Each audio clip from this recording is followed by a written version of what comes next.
This is Streets and People, conversations about people and projects shaping how we move. Find us at getaroundcaboolture.au. Today we're doing one of our People and Projects episodes, and I am here in the studio with Kenn Beer of Safe System Solutions, which is fantastic. I've been wanting to get somebody to describe safe systems on the podcast for a long time because that just was something that kept coming up on my feed. I didn't know anything about it before I started this, and it seems to be really helpful. And I particularly wanted to invite you, Kenn, on the show because my friend said I would love to be able to walk and ride bikes, but A, I'm on acreage miles away, and B, our council is so under-resourced. It's a small council and there are just collisions, near misses and everything everywhere all the time. So I thought, to honour my friend, I wanted to get you on the show to discuss that. I know you through the professional social media platform, but also you have a good connection with a good colleague of mine. I've had questions that I wanted to ask, and you have so kindly answered that very generously. Thank you very much.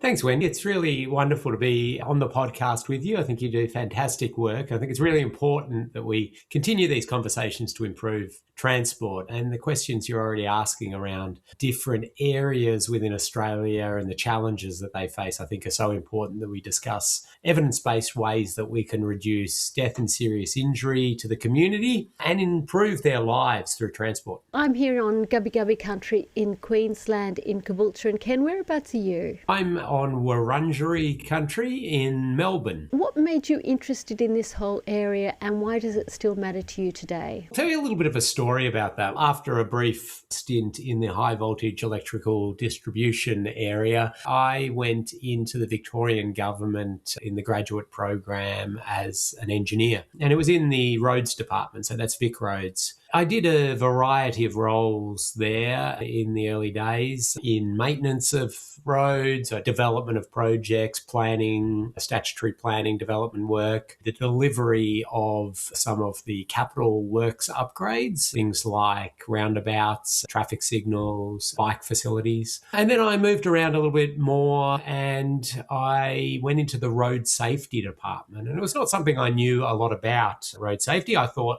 about road safety like most of the community thinks about road safety as a very much a driver behaviour thing, and that's the main thing that we could change in road safety. The road safety department in a road authority looks at what infrastructure changes could lessen death and serious injury. That's the engineering side of road safety. Then you have licensing sides, behavioural sides, education, vehicle regulations. But I was in the engineering side of road safety. And amongst the projects that I was given there and the programs to work through, one of them was to look at the top 100 sites of death and serious injury in Victoria. Reaching into our data, a spatial data team extracted me the top 100 intersections of death and serious injury, and I looked through those and I was absolutely horrified to see that an intersection that I'd built made it in there around number 25 in the top 100. I immediately said, that can't be right. I know that intersection was built to standards. That absolutely was. I had incredibly good design consultants. I had independent reviews undertaken. I checked standards and guidelines, checked it was built correctly, and it absolutely was. And that to me just did not sit right, that you could follow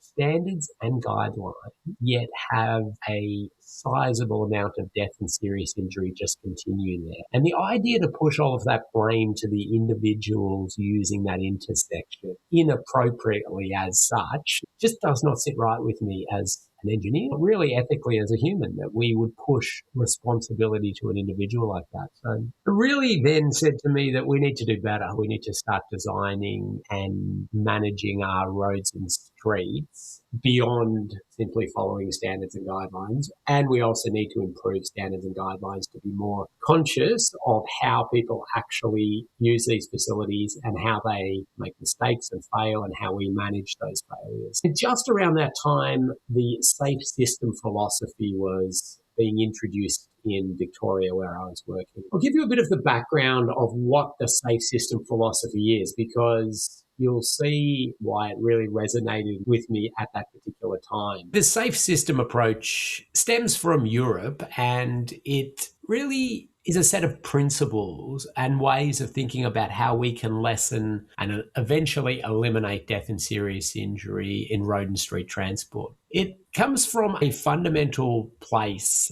that while we design roads and streets the best we possibly can to minimize mistake making, humans are involved in this system, in decision making and choices, and humans make mistakes. And we have to start factoring that mistake making into our design and operation decisions. So while we will do everything we can to try to stop crashes happening, we need to be thinking about the mistakes that will happen out there. So to do that, you need to understand what we term the biomechanics of injury of the human body. That's just a fancy way of saying how much force can we take as humans before we break. And we need to start to manage the roads and streets so that those forces of crashes that will happen don't exceed those points where we as humans will break. To give you a very easy example on that, if there is a tree on the side of the road, instead of a car leaving the road and hitting that tree, abruptly stopping, high energy transfer and very serious outcomes. If it's to hit a barrier system that is very specifically designed to manage that crash, and they run along the barrier system and they slow down over time, we see that those are very survivable. So the mistake has still happened. They've left the road, but the outcome is a survivable outcome. We're acknowledging humans make mistakes, and we start to understand the limits of the human body in terms of the physical force exerted in crash types. The next one is for what we call system designers to take responsibility for every single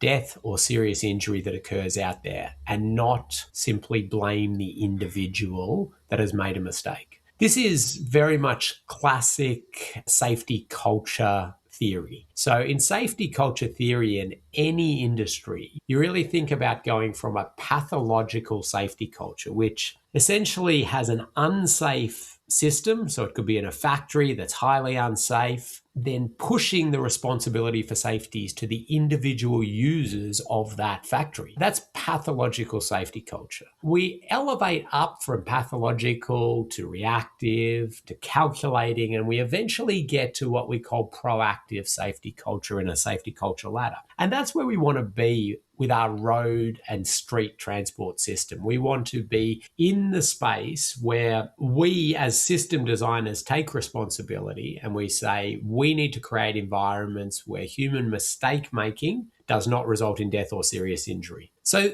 that's an important principle of the safe system that we start to get in there. And I say system designers, that's a very broad group. It includes road designers, policymakers, vehicle manufacturers, anyone involved in anything outside of just the individual using that system. It's not completely voiding the individuals of responsibility, but it's acknowledging that we have far greater control over those aspects. And then the final aspect is that we don't trade off human life and health for other transport objectives. Now, that's a very easy thing to say, but it is in a long-term sense where we want to be, that we don't need to kill and seriously injure portions of our community to move people and goods around. It does not need to happen, and we need to continue to push back on decisions that trade off our community's lives for other transport objectives. When, as an engineer, you realised that you had designed an unsafe intersection that was to specifications and guidance, and you presumably shared that with your colleagues and people further up the food chain, what was the reaction like amongst your colleagues?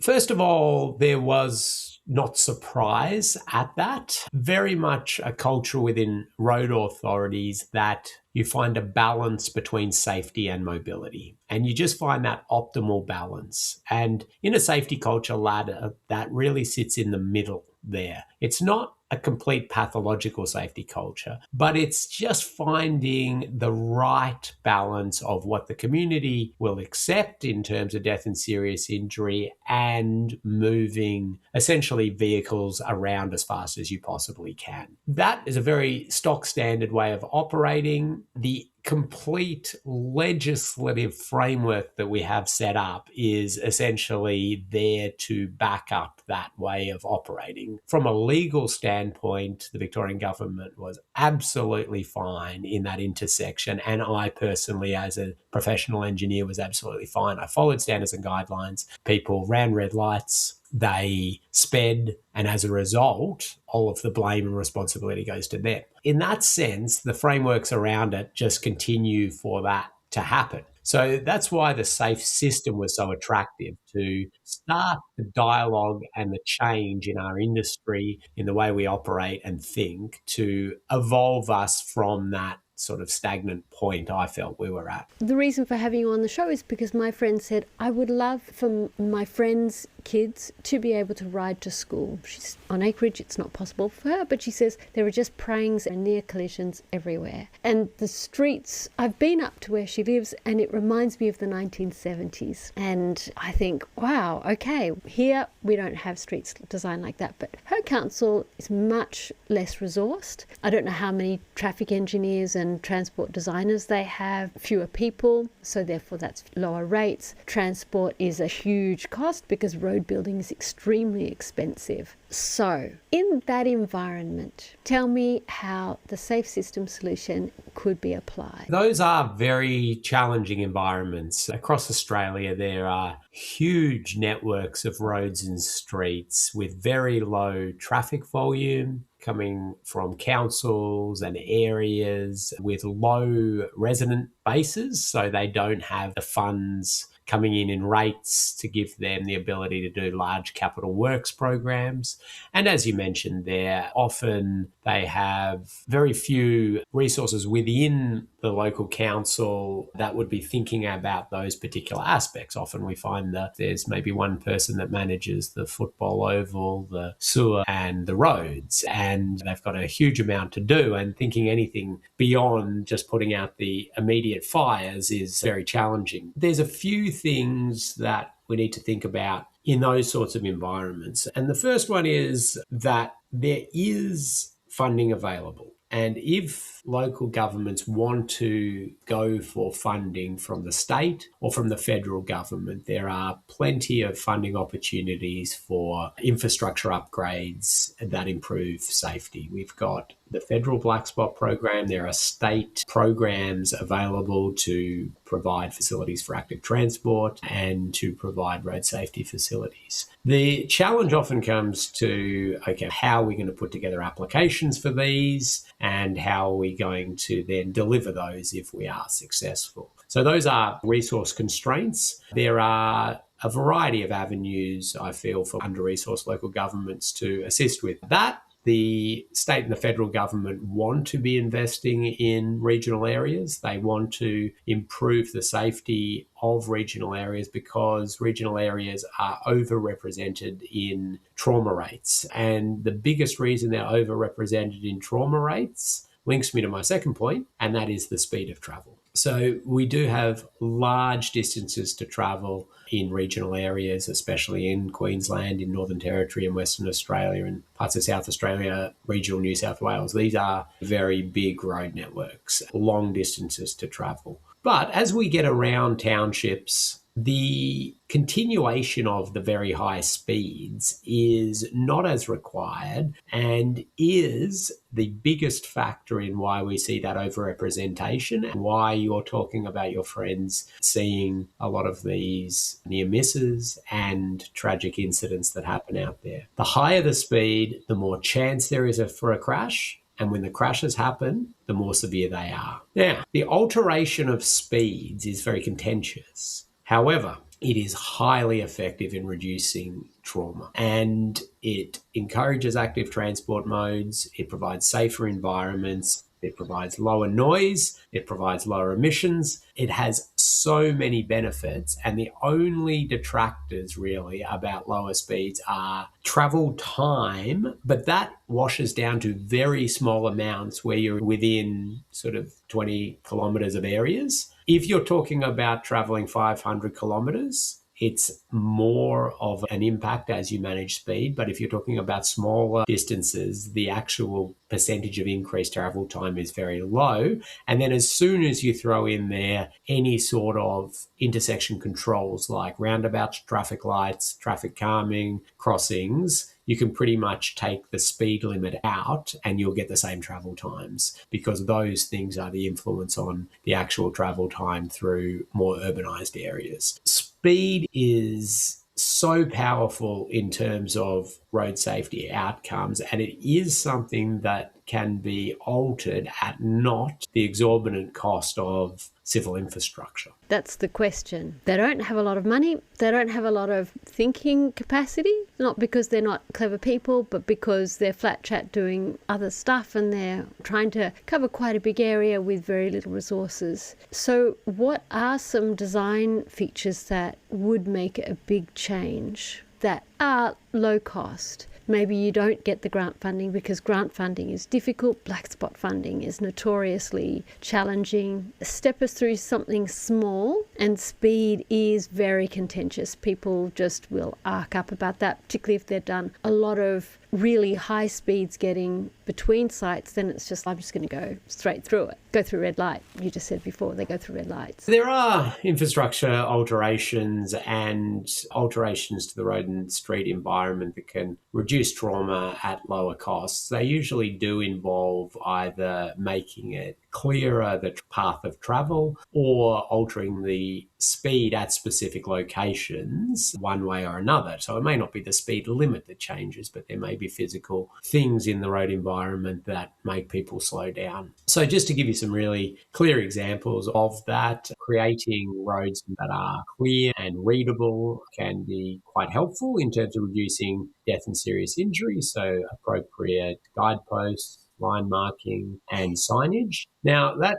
doesn't tend to give us a huge return on investment for active port travel. It does reduce trauma for car occupants. There is some benefit to that. The next ones, once you get to intersections, which are a high risk part of our network, and lower cost treatments at intersections can be things like smaller, cheaper roundabouts. So roundabouts are traditionally thought of as an extremely expensive device. You have a large area of land required, the big amount of concrete and asphalt, and we have done now around Australia quite a few what we call compact roundabouts. So they're much smaller. They have some different configurations which make them lower cost. There is still cost involved, but I do push back often at some of the costs of roundabouts out there. So roundabouts, one, alterations using warning systems, and the technology now is improving significantly with warning systems where we can either warn vehicles of other vehicles that might be approaching the intersection. We can warn people of the speed that they are approaching the intersection and try to ensure that they're very aware the intersection's coming up and get them to slow down to appropriate speeds. We can also warn of vulnerable road users. There's been some trials around Australia of things where we have bike riders on lower volume roads without large shoulders for the bikes to be away from cars, often in mountainous areas, which are quite popular for training cyclists. The cars then approaching will be warned that there is a bike rider in the next kilometre with an active warning sign flashing. And they'll only activate after the cyclist has gone through that area and then deactivate when they're out of that area. So what we call intelligent transport systems, ITS technology that can assist, shows some promise at much lower cost. And then I do appreciate the challenges of speed management in terms of speed limits. I have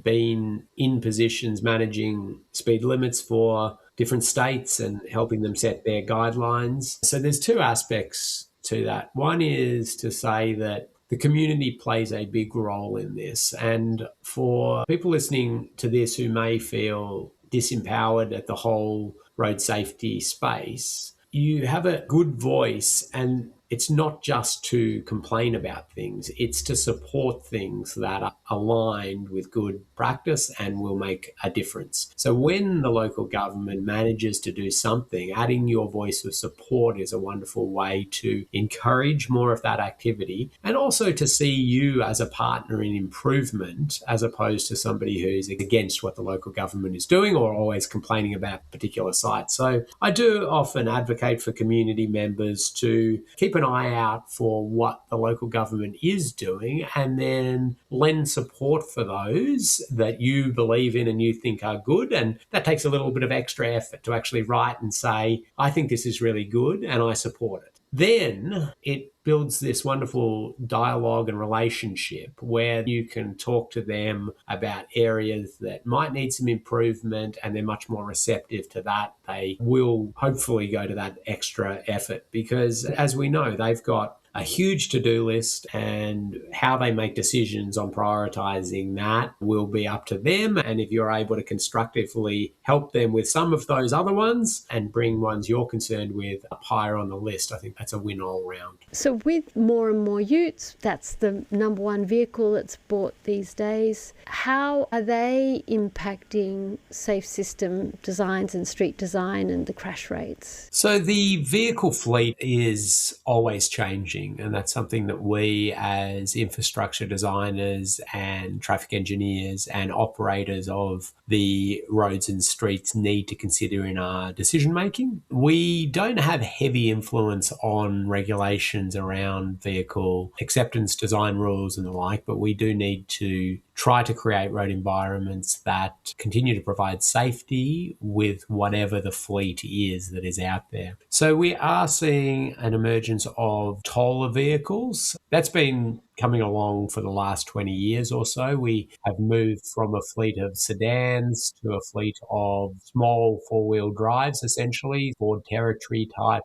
vehicles. And now we're starting to see a bit of a split here where we're having an emergence of large American type pickup trucks, utes, where they are extremely large and tall. And we are also seeing an emergence of electric vehicles, which are often smaller but have their weight very low down the vehicle.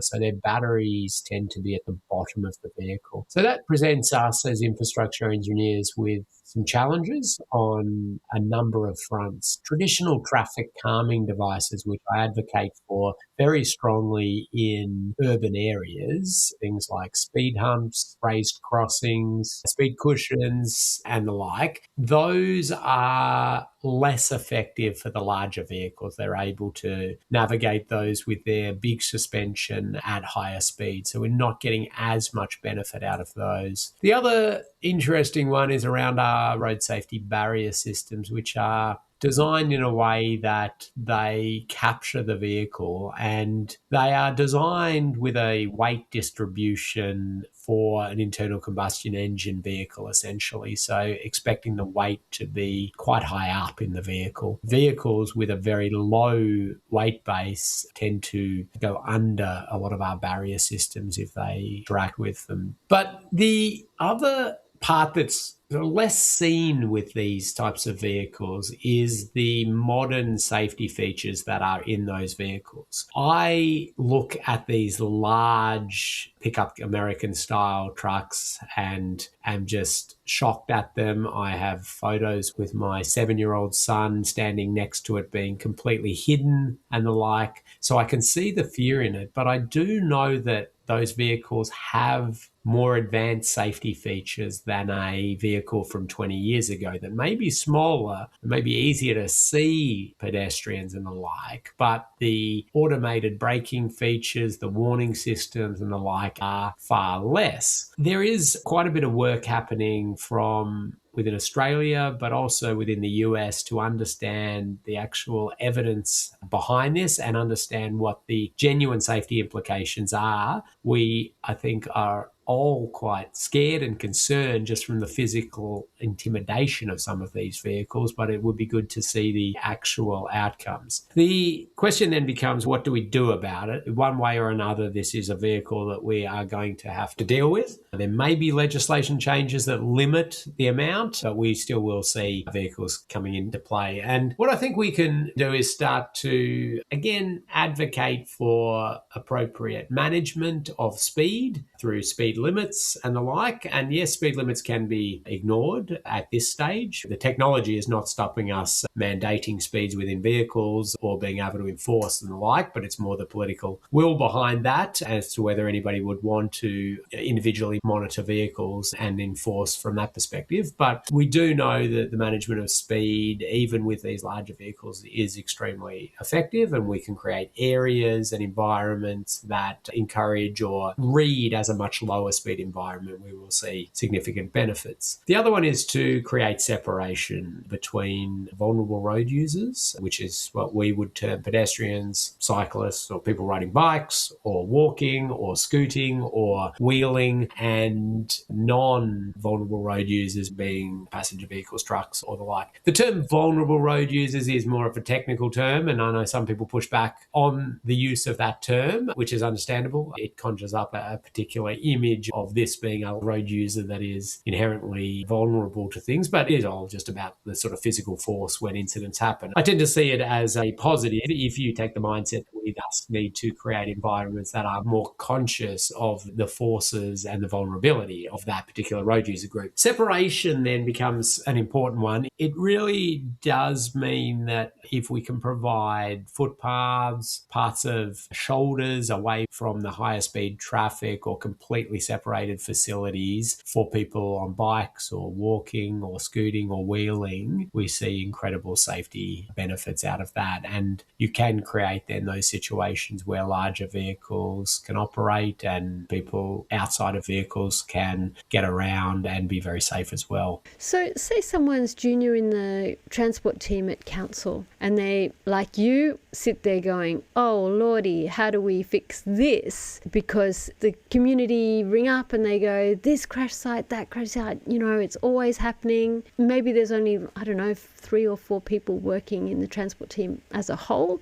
There's not much money. What's something they can do? So a few things that can be done as a junior engineer or practitioner within a big local government or a small local government is recognise that the traditional processes and practices may be highly deficient, and don't feel that just because it's been done that way in the past, that is the correct way things should be done into the future. And you will have people within your local government that have been there for many years and done it certain ways, and you need to be respectful of that, but always have that critical eye on it and stand back and logically ask yourself, is that giving us the outcome that we want? Just that sort of mindset of inquisitive nature and really questioning processes and practices, I think, is really important. The second one is to continue your professional development and learning from a wide range of areas. There are many courses available, both paid courses and free courses, and a huge amount of free information from Austroads, including webinars, and then wonderful organisations such as the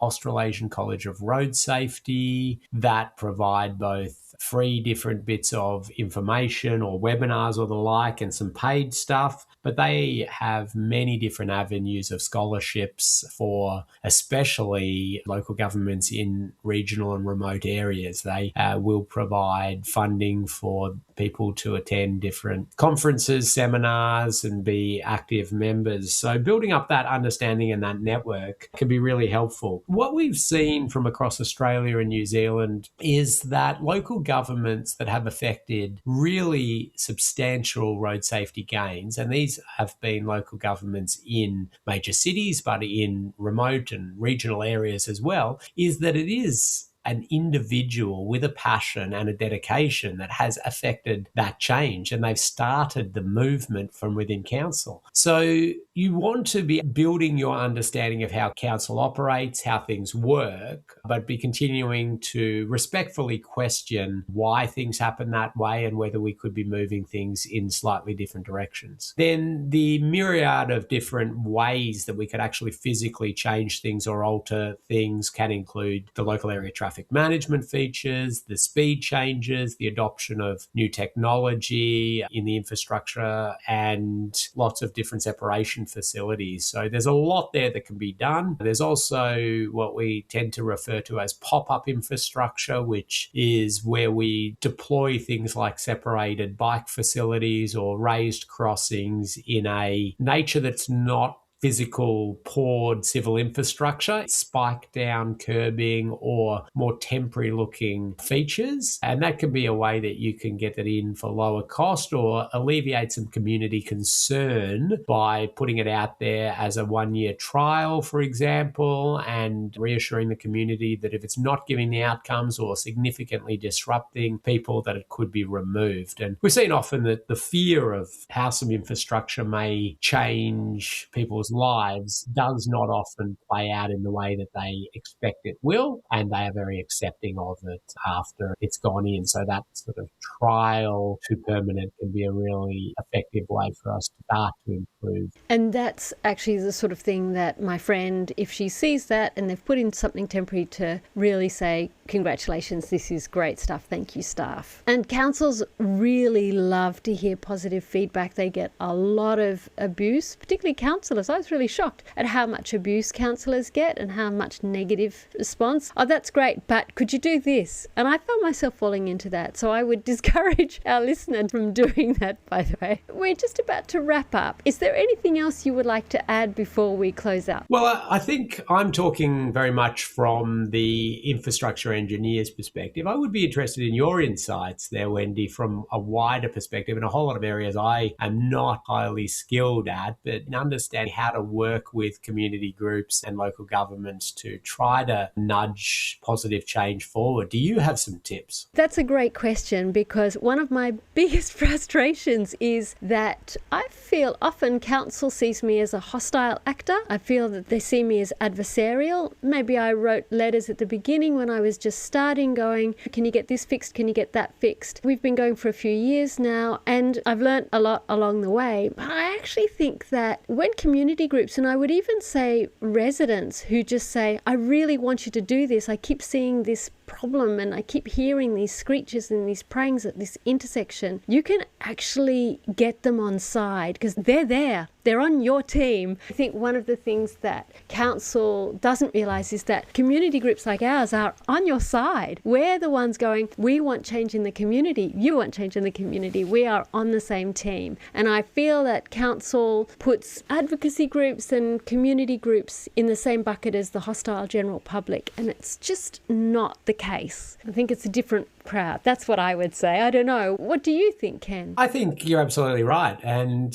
looking at blockers to change, it's not often that the council officers' particular views on a subject are highly different to what the community is advocating for. It's more often either, as we talked about, a funding issue, just a sheer resource issue of the fact that there's 100 things on the list to do here, and that's one of them. We're overwhelmed here. Working with council as opposed to against council is a really great way to operate. And as I mentioned earlier, I really love that idea of just picking some things that you see that they're doing and just patting them on the back and starting to get your name out there as a supporter and a partner for safety with them, and then working through that. There is the other option, which has affected change, but it's a very combative way to do it, and it's to be that real thorn in the side of a council and be hammering them publicly. And it sometimes affects change and sometimes just pushes things far back and actually gets them pushing heavily against it, maybe not from an evidence base, just in a sheer spite base. So try to go with that approach of partnership, and we're in this together and we're going to try to work out how we can get the best outcome for everyone. I was listening to Tim Costello the other day speak about gambling reform, and he was saying it's all in the relationships, and I really feel that's definitely true. And he's a very successful advocate, if ever there was one. Thank you very much for coming on the show, Ken. I know how busy you are, so I appreciate you taking a few moments out. So thank you very much. And thank you, Wendy. Thanks for all the work you continue to do. As I mentioned at the start, it's so important that we have many people from many different areas advocating for safer and more appropriate travel on our roads and streets. That's Streets and People. Thanks for listening. You can find more at getaroundcaboolture.au.